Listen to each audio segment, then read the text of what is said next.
Your voice, your opinion, your community. Fact TV, free speech, protected.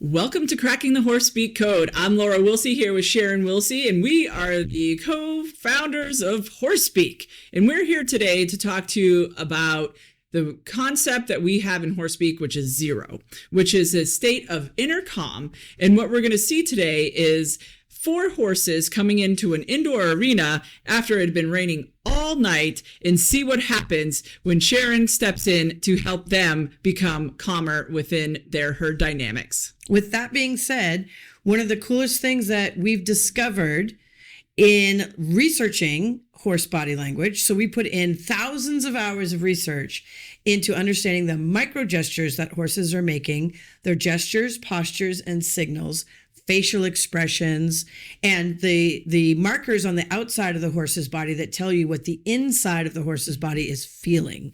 So we put thousands of hours into researching that so that we can give you the best body language signals that actually help horses release tension, feel safe so that they can feel calm, so that they can give you the attention that you want.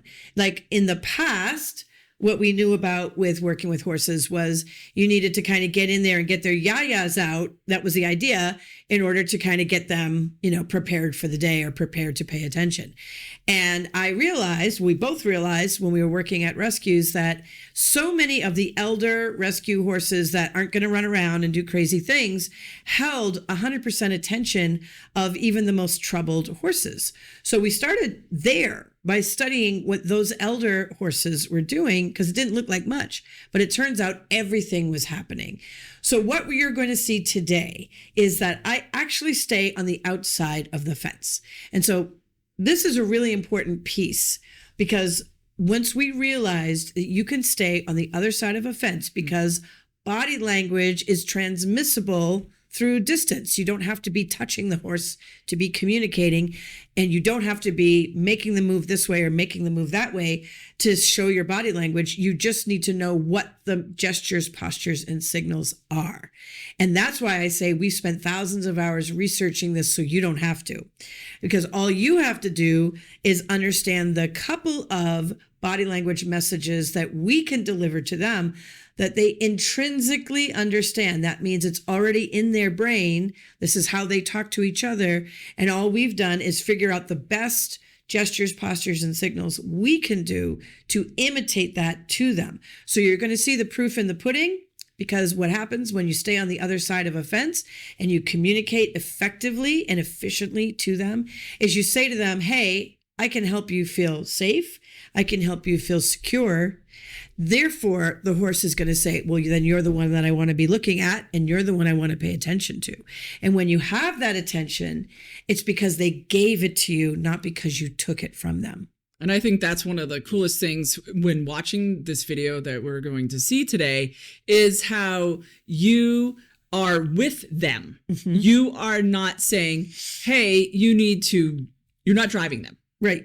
You're with them in the experience, you're mirroring them, you're following them, and then maybe you'll do a little bit of a hand signal, but you're not saying, hey, don't do that or go that way or what have you. Right. And the only time when we actually would do something in that way, like really say, no, like stop what you're doing, is if it was a dangerous situation. Right. It's a save your life moment. Save your life, right. But that's the way we are working and practicing with horses, is to be with them in their experience. So what we've called it horse speak is a reference to the horse's language. Like it'd be like saying German or French. So horse speak to us is like that. What we're doing is precise equine body language skills. So that's what we're doing. We're using the precision that we've learned from them to imitate them. Now we have a different body. They don't have hands. We have hands. We have a little tiny neck and a little tiny face.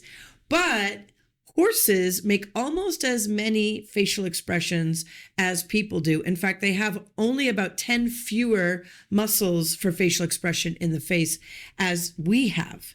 And that's actually more than dogs and even chimpanzees. You know, what's also interesting is that we as mammals actually all have 7 cervical vertebrae. So I think that's just wild. Even a giraffe has 7 vertebrae, just like we do in our neck. So in the neck, when we're talking about horses, is so important, where the insertion point at the poll and into their shoulders, the well-being that they need to have, it because that is like the ballast of their movement. If how they're arcing their neck is really can tell you a story, perhaps on how they're feeling emotionally. With that being said, one of the things that we've learned to do is use our arm and hand in a similar fashion to the way the horse might display through their neck and their head. So they're going to have this, they have this long appendage, their neck and their head is a long appendage. And by changing the angle of my arm and my hand, I can create a downward energy, an upward energy, a neutral energy, a resting energy, or I can go high, like the signal for a horse with the head high in the air, and then invite them to come down low. And all it takes is a couple of minutes communicating in horse to horse for them to go, oh, you're not just swatting at flies or scratching your face. You're saying something. You're not just using your hands indiscriminately.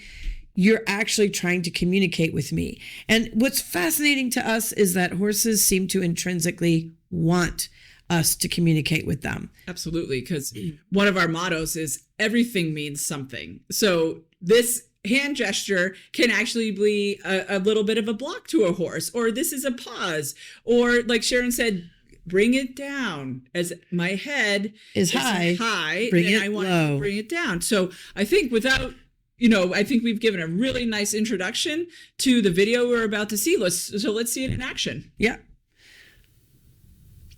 Okay, so here we are. This was not too long ago in Germany, and these horses had just come in. As Laura said, they're wet, they're cold, they're not happy, and so they come in. They've got their own yayas. I don't need to make any yayas happen. They've got their own Right. yayas. And what I'm looking at is who is going to try to emerge as the protector. The first and most important member of this herd is going to be the protector horse. And they're taken out of their larger herd. I think there's like 20 horses in this herd. So these 4 are going to have to make those decisions. So first they're just saying, yikes, we're uncomfortable. Notice that they're all going to the middle to roll. That's significant because the center is where they all feel the most protected. But not one single horse has come to the surface to be the protector. We have this arena set up in a very purposeful way because having the ground poles on the outside delineates the buffer zone. And we've discovered through thousands of hours of research that the horse who goes into the buffer zone is the one trying to take the protector role. So here we have the white horse is the one who finally goes into the buffer zone. Now I'm standing in the buffer zone on the outside of the fence, and I'm doing some very deliberate gestures with my hands. And right now I'm just mirroring. I'm standing steady and quietly, and I'm breathing, and I'm mirroring some of their motion with my hand as they move around. The white horse comes to check in with my hand, and then they run off for a little bit, and they do some very distinct patterns of their own as they try to solve more problems. And now what's happening is they're trying to figure out how they're going to problem solve this situation. There's 40 people in the audience staring at them. But finally, there's a real greeting from the protector. He's the first one to greet me. He recognizes that I might be a protector too. So I'm offering protection messages, but these horses don't know me. That's something that needs to be said. This is an unknown situation to them. They don't know who I am or what's going on. So I'm going to do something very distinct, which is called walking the line. I'm in the buffer zone on my side, and I'm going to walk the line and touch the poles and linger when I touch the poles. And that's a message. And then I'm doing a sentry. I'm saying, all those crazy people looking at you, you don't have to worry about that. I'm going to raise my hand high and drop it low. And these are all messages. It's not a command like obedience. This is a message saying, I want to offer this to you. And what they do is they turn away and show me the hips. So they go to the safety object of the barrel and they show me their hips. And that means, oh, really? Are you going to mind my six, so to speak? Are you going to watch my back? And so now they're asking me to prove it. So I have to continue to give safety and protection messages. So I said to the white horse, I see you, and I'm asking you, you can come out of that buffer zone. I'd like to help. So the brown horse goes by me, and the white horse takes the herd down to the other end. So that brown horse, that chestnut horse going by, he was a sampler. He's like, I'm going to try this out. I'm going to see what I think. And now he's coming to the front. So now we have horse number 2 being curious about, hey, what's this human about? What is this person offering? I am mirroring in action. Basically, I'm taking whatever they give and I'm mirroring it back to them, but constantly with a message of, I see you, I see how stressed you are, and here's my offer. I'd like to help you feel safe. So by touching the fence, I'm saying this fence is safe. This area is safe.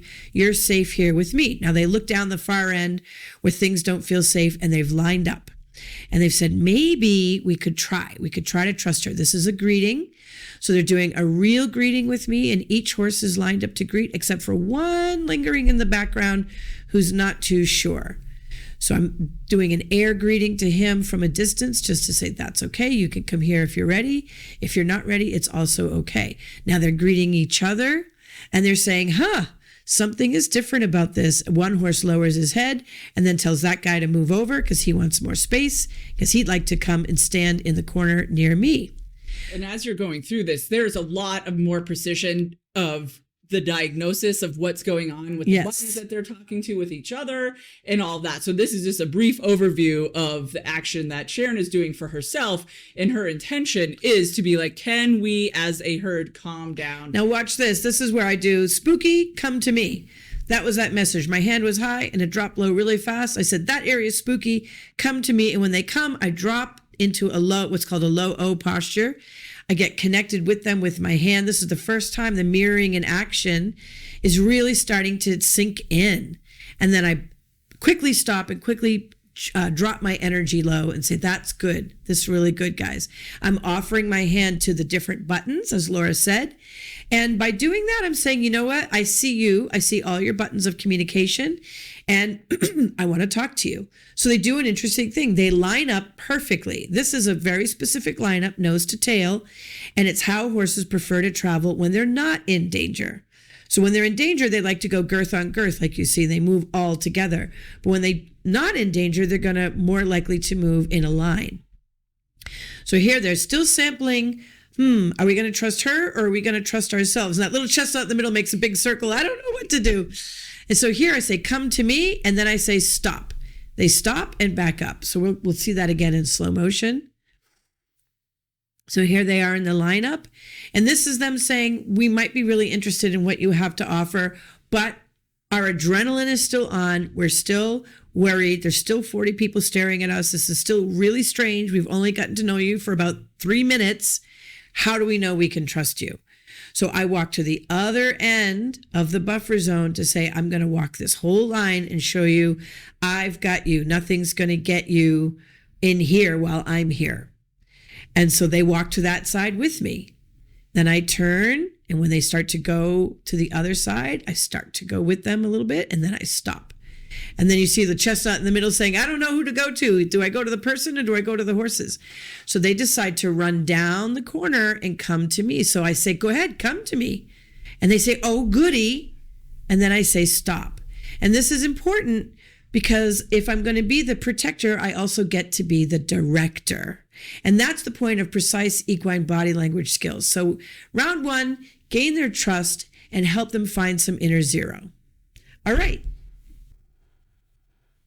So with that being done, what we were able to achieve in that first session was gain their trust and help them start to aim towards what we call inner zero. Now, when horses are feeling really healthy and well, they like to maintain, a good nervous system aimed more towards a parasympathetic where they can rest and digest.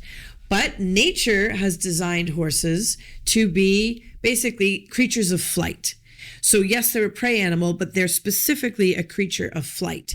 So they would rather flee and get away when they feel stressed. And that's why they're running. They're not running because they're playing. They're not running because they just have yayas and random. They're running because their stress levels were too high. They came into an arena when they were super wet and super cold, and it was lunchtime and they didn't have their lunch. They had to come in. And then they walk into 40 people staring at them. So that just turned them on to be afraid. They were running because they were scared. So all of the messages that I gave in that moment from my side of the fence was to say, I know this is overwhelming. I know that this is a lot, but I really want to reassure you, and I'll do it as long as you need me to, that I want you to feel protected while I'm here. And I'm going to make a couple of simple messages, and I'm going to repeat them and repeat them and repeat them, because I know I'm a person, and I know that I'm going to say it with a little bit of a funny accent.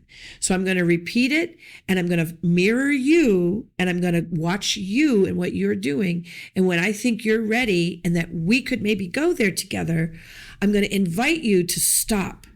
And when you stop, we might go to zero together. Yes. And that is the goal, is because when we're doing, for example, a clinic situation, and we have horses that we're going to work with, which we worked with all of these horses, we want to find out who is going to show up as a protector. And by knowing who is working the outside in the buffer zone, then it's like, okay, we have a protector. And then noticing who basically stays in the middle the whole time. Mm-hmm. The paint, as well as the other bigger chestnut. Right. But he also was interesting because he was being in the back as well. So he was kind of like sandwiching the paint, because the paint was definitely the one who had basically no zero. As we got to know them, it turned out he was the mentor of that paint. So his job in his world was that paint horse. He's like, I watch him. And we didn't know that. We had no idea like who the paint was or the chestnut. And we had met a couple years ago the white horse and the chestnut horse, but it's been some time. So we're just like, hey guys, how's it going? We're here again. We are. Let's have a conversation. Right. And so it's really fascinating to be able to, from the other side of the fence, to walk the fence line, stop at a fence post, breathe. I'm here. I want to protect you. And there's 3 reasons why that works. Number 1, horses leave a pheromone scent to say this place is safe. They can use it in different ways, but one of their most famous ways of making a scent marker is through a poop. So they'll drop some manure in a place when they feel safe. That's called a safety poop. And they do it when they feel relaxed and they have a relaxed energy and emotion, and they're breathing, and they leave a pheromone in that aroma that other horses can perceive. This horse felt safe here. So that's number 1. Number 2, the way they breathe. So taking a deep breath or doing a shuddering breath, like that, or they have some noises with the breath, deep licking and chewing. So there's those kinds of breath messages. And number 3 is the positioning that they take in the space that they're living in. So the positioning is one of the things that they can do to say, hey, I'm the protector. And when a horse has this protector role, I want to say it's not a dominance role. It is the protector because that's the horse who's going to take all the risk. A caretaker. They're going to take the risk. If a predator shows up, that's the horse that's saying, I'm on it. If a bear shows up, it'll be me. And this is a really big deal because they're not, it's not the bossy horse or the bully horse. The protector horses sometimes actually other people think is low man on the totem pole. Well, and that's the thing of this was a high speed video. Right. But we're trying to look at how are the footfalls happening? Mm-hmm. Who has the most sure-footed maneuvers in speed? And who is, when they're walking in really nice balance, because then that can also tell us a story on the characteristics of that horse. And so when we're meeting horses for the first time, the feet are a huge part of what we're looking at to ensure of what is your role in the herd. And with the protector roles, depending on the whole herd dynamic together, sometimes when the protector is taken out of the herd, then actually the protector may not want to leave the herd. That's Right. like That's the thing. Sometimes they're like, you don't know what's going to happen to them Those if I'm kids not are going here. to go out in the middle of the road and they're going to play The wolf is going to show up. It's going to be a disaster. Yeah. So sometimes a hesitant horse leaving the herd could be a protector, a mentor, a teacher, because they don't know like What's going to happen. So that's an interesting thing to think about with your horse that you might have. It's not because they're being stubborn or sticky or what have you. It's like, are they going to be okay? With and that being said, is fascinating. It is fascinating because the point of that is that there's roles in the herd. There's not one leader. There's actually different leadership qualities, and it takes a whole herd. Like it takes a village, it takes a whole herd. Absolutely. For a herd to actually live in well-being, so they can go all the way into parasympathetic inner zero and do their rest and digest, which means they're healthy. So when horses can't drop all the way into true inner rest, and just because a horse is standing there eating or they're standing still, that doesn't necessarily mean they're at inner zero. Work for them to stand still. It is eat. because they're an animal designed by nature to flee when they feel afraid. And sometimes what they do is they mask it. They cover that over. And luckily, we've been involved in some research recently where we've been looking at what is going on the inside of horses. And we can say we're not done with the research, but we can say what we've seen so far. There are cases where horses are just standing there, but not on the inside. On the inside, heart rate is at like 120, which They're is galloping. basically galloping. So when we see running horses, we're like, what is going on in the environment? Not like, oh, wow, isn't that cool? It's like, no, is there an emergency? Did a truck like blow up or whatever? You know, there's a reason why they're running. And so we're like, red flag, let's help them get calm. Let's problem solve the environment with them. So then we can get them back to, hey, let's stand and eat and have a nice day. and drop deep into rest and repair so that the whole herd can be healthy. This is the bottom line. In a creature that's designed by nature to flee, you got to also have the equal opposite of how are you going to be? Because if you can't relax and be, then you're not going to be healthy. You're going to get stress-related illnesses. They're going to colic. They're going to get all kinds of injuries on the legs and the feet. And they're going to have, all kinds of spinal injuries and all kinds of lack of healthy muscle development. So many different things are going to happen because of stress. And there's gobs and gobs and gobs of research into how stress kills for people. But the fact is stress kills any mammal. So if a horse is living in a heightened state of stress because they don't know how to help themselves, they don't know how to get out of it, then what the cool thing is that we've discovered is there's these key gestures, postures, and signals that you can offer that say, hey, I got you. I got your back. I got the boogeyman. I'm not going to let anything get you. You can come right here and be safe. Stop. So rather than saying to a horse, go, get your yayas out, we want to say to you, stop, pay attention. I've got you. So that when I do get to exercising a horse, they're actually exercising with the best deep breathing, the best kind of relaxed attention. So we're going to get the best muscle development and the least risk in that exercise program. Yeah, because if you don't have a place to start, which is, pun intended, ground zero, then you can't go up into energy practice if you can't with come trotting, down. with cantering, what have you. If you don't have that starting point, because then basically everything you're doing is, when I show up, it's time to get stressed out and run around in the round pen. So that's like, oh, you're here. It's time to run. So it's like playing basketball, like all the drills you did. Yeah. Back in the day, it was like, learning how to shoot. I needed to lay on the floor. It was the best way to do it and practice my form.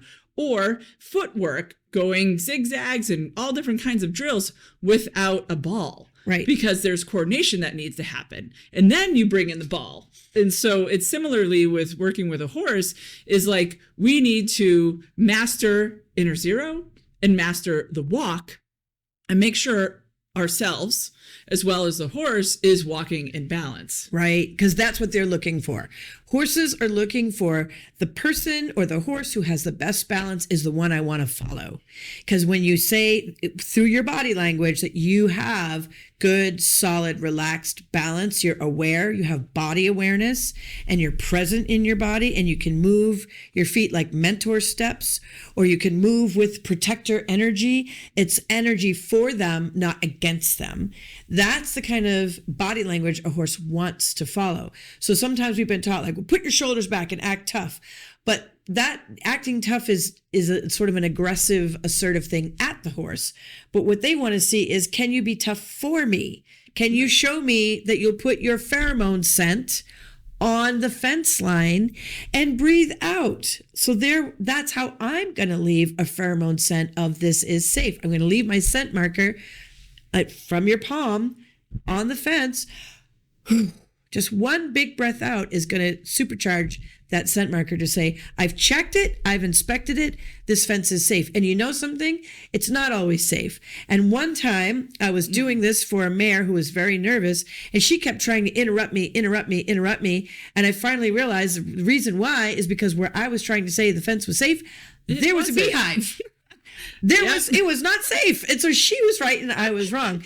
So that's when I started saying, you know what horses are looking for? They're looking for bees, they're looking for bears, and they're looking for boogeyman. Boogeyman is just sounds and noises and whatever. So we want to take their concerns seriously because they are designed by nature to flee because they get scared. That's their bottom line. And if we want to shape their behavior to be something that's enjoyable for both them and ourselves, that's beautiful for both them and ourselves, we want them to be in the best shape and to be really fit, then they have to be calm internally to go into that rest and repair. So we have to work on our stress. We have to work on our inner zero. So then showing up and being like, have your shoulders back, look strong. And with precise equine body language skills, it's not just about the horse. It's about our gestures, postures, and signals. So my back, I'm like 100% stiff. My lower back is arched backwards. My neck is tight. Everything is tight. And so that's showing the horse, hey, let's be super stiff. Yes. Tight So, doesn't mean strong. Yeah. And so when we can round our shoulders, have what we call an O posture, and then we can balance. If I have to go up to X, I am also paying attention to my pelvis. I'm making sure that I'm not arching my back out and then throwing myself off balance. So and not breathing. Because you're going to leave the pheromone scent of stress. You're going to try to say, I got you, but you're actually leaving the imprint and the breathing pattern of stress. Yeah. So we thank you for watching this episode covering the aspects of inner zero, looking at horses from a different perspective, noticing that if you see a horse running, wonder why are they running? Because they've lost their zero. They could be running away from something, and horses in a domestic environment can't run away from their environment unless they run through the fence, and then you have fences to repair. So exactly. Being aware that there are bees, bears, and boogeymen that the horses are aware of 24 hours a day. And we need to know those few gestures, postures, and signals that help say, you're safe with me. Thank you for watching. Enjoy your day.